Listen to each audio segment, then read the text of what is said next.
बिहार सरकार ने नियमावली में संशोधन किया है और किसी भी उम्मीदवार को जो शिक्षक के रूप में बिहार लोक सेवा आयोग से चयनित होना चाहता है, उस उम्मीदवार के बिहार राज्य का अस्थायी निवासी होने की शर्त को हटाया गया है। बिहार लोक सेवा आयोग के स्तर पर पहले भी 3 बार परीक्षाएं ली गई हैं शिक्षक की नियुक्ति के लिए। नमस्कार, आप लाइव स्ट्रीम्स देख रहे हैं। मैं हूं आपके साथ रोहित वर्मा।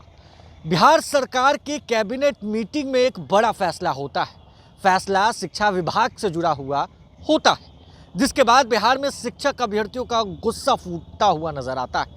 बीते दिन राजधानी पटना में लाठीचार्ज तक इस नियमावली को लेकर हुई।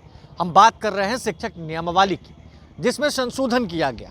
संशोधन कुछ इस प्रकार हुआ कि अब बिहार के बाहर के भी छात्र बिहार में शिक्षक भर्ती परीक्षा में शामिल हो सकते हैं, जो बीपीएससी के थ्रू होना रहता है।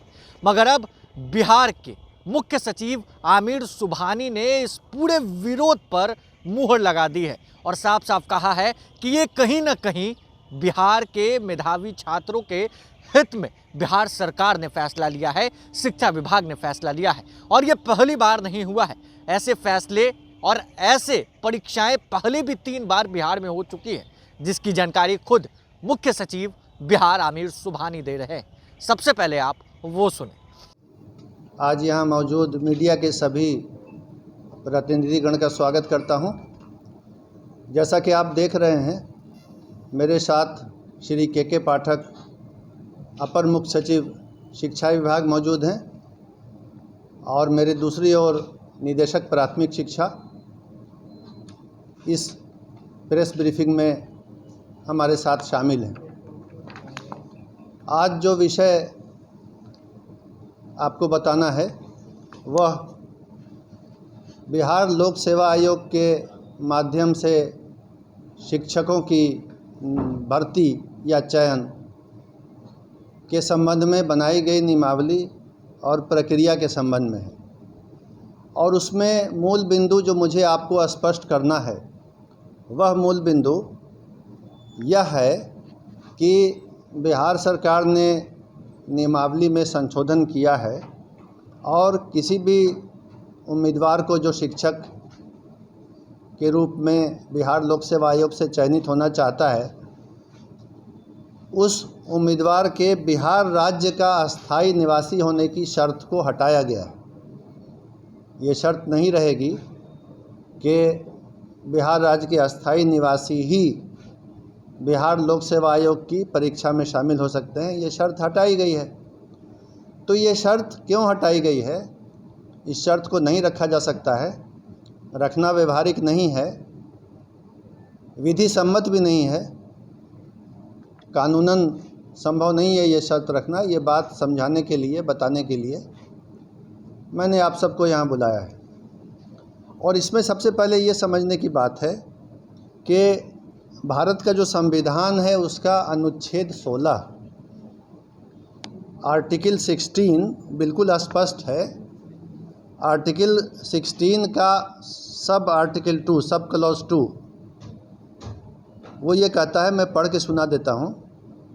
राज्य के अधीन किसी नियोजन या पद के संबंध में केवल धर्म, मूल वंश, जाति, लिंग, उद्भाव, जन्म स्थान, निवास, ध्यान देंगे, जन्म स्थान, निवास या इनमें से किसी के आधार पर न तो कोई नागरिक अपात्र होगा और न उससे विभेद किया जाएगा। तो भारत के संविधान का अनुच्छेद 16 ये कहता है कि जन्म स्थान और निवास के आधार पर आप किसी उम्मीदवार को अपात्र नहीं कर सकते हैं। ये नहीं कह सकते हैं कि किसी राज्य से बाहर अगर किसी का जन्म स्थान या निवास है तो वो इस चयन प्रक्रिया में पात्र होने के लिए अपात्र है, अयोग्य है। ये नहीं किया जा सकता है। अगर ऐसी कोई प्रक्रिया चलेगी तो वो गैर कानूनी भी होगी और असंवैधानिक भी होगी। इसलिए ये संविधान के अंतर्गत कानूनी बाध्यता है कि निवास के आधार पर किसी को अयोग्य न किया जाए। पूरे देश के लोग इस परीक्षा में शामिल होने के लिए पात्र हों, चयन तो मेरिट के आधार पर होना है। अब ये हम देखेंगे कि इसके पहले क्या होता रहा है। बिहार लोक सेवा आयोग के स्तर पर पहले भी 3 बार परीक्षाएं ली गई हैं शिक्षक की नियुक्ति के लिए, वर्ष 1994 में, फिर वर्ष 1999 में और वर्ष 2000 में बिहार लोक सेवा आयोग ने इसी पद के लिए, शिक्षक के लिए परीक्षा ली थी। और तब भी यही नियम था उस परीक्षाओं में भी कि देश के किसी भी भाग का नागरिक परीक्षा में भाग ले सकता है और चयनित हो सकता है, और इसके आलोक में ही पहले चयन हुआ है। ये जो नियमावली थी जिसके आधार पर 1994, 1999 और सन 2000 में परीक्षाएं हुई, ये नियमावली उसके पूर्व 1991 में ही बनी थी।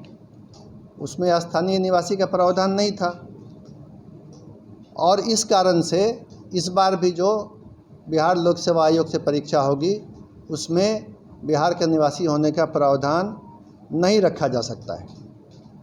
इसके बाद जो वर्ष 2012 की नियमावली बनी थी उसमेम भी जब चयन हुआ, हालांकि उसमें स्थानीय निवासी होने का प्रावधान नहीं था, लेकिन उसके बाद भी चयन हुआ तो 1,68,000 रिक्ति के विरुद्ध जो नियुक्ति हुई तो राज्य के बाहर के मात्र 3,413 अभ्यर्थी चयनित हुए।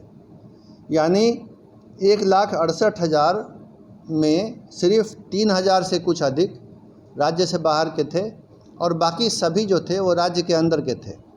तो इससे ये पता चला कि अगर ये नियम रखा भी जाता है कि राज्य से बाहर के अभ्यर्थी पात्र होंगे तो उनकी किसी भी संख्या में, अधिक संख्या में, या जिसको अंग्रेजी में सिग्निफिकेंट नंबर कहते हैं, किसी विशेष संख्या में चयनित होने की संभावना बहुत कम है। ये बात भी शिक्षा विभाग ने पता कर ली है। अन्य राज्यों में, पड़ोसी राज्य सहित, उत्तर प्रदेश सहित किसी भी राज्य में अभी तक ऐसे किसी नियम की जानकारी नहीं मिली है जिसमें उसी राज्य के व्यक्ति पात्र हों, दूसरे राज्य के पात्र नहीं हों। ऐसी बात नहीं है। इस नियम के अंतर्गत बिहार के भी जो निवासी हैं वो उन राज्यों में पात्र हैं, अन्य राज्यों के निवासी भी उन राज्यों में पात्र हैं। अन्य राज्यों में भी यही स्थिति है कि स्थानीय राज्य का निवासी होने की शर्त नहीं है। इसके अलावा ये बात भी विचारणीय है कि 50% रिक्तियां आरक्षित रहती हैं। आरक्षण का नियम स्पष्ट है, जो आरक्षण का अधिनियम बिहार में है, सभी सेवाओं में लागू है कि आरक्षण का लाभ, आरक्षण के आधार पर चयनित होने का लाभ केवल और केवल राज्य के अंदर के निवासी को ही मिलता है।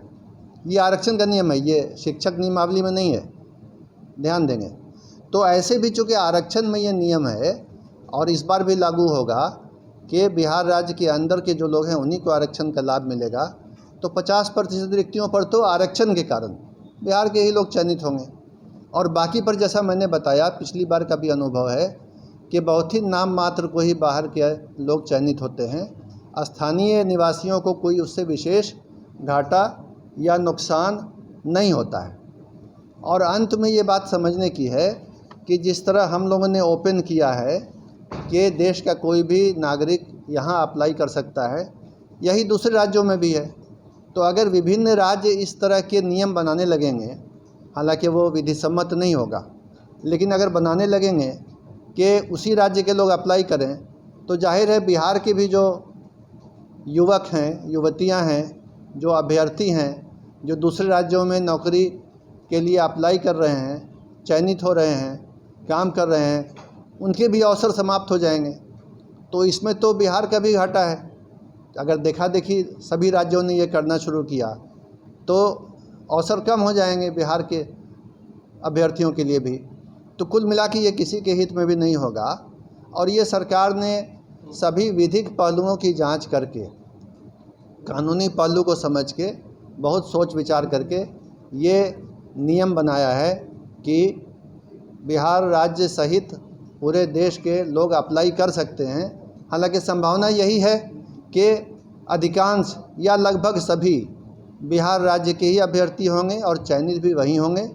अगर बाहर के होते हैं तो संभावना है कि बहुत कम संख्या में नाम मात्र को ही चयनित होंगे, और उससे बिहार के वासियों के हित पर कोई भी कमी नहीं आएगी। कोई क्षति नहीं होगी। और ऐसे तो आप समझ ही सकते हैं कि बिहार लोक सेवा आयोग के माध्यम से मेरिट के आधार पर अच्छे शिक्षकों का चयन होगा, जिससे राज्य की शिक्षा व्यवस्था पहले से भी और बेहतर हो जाएगी।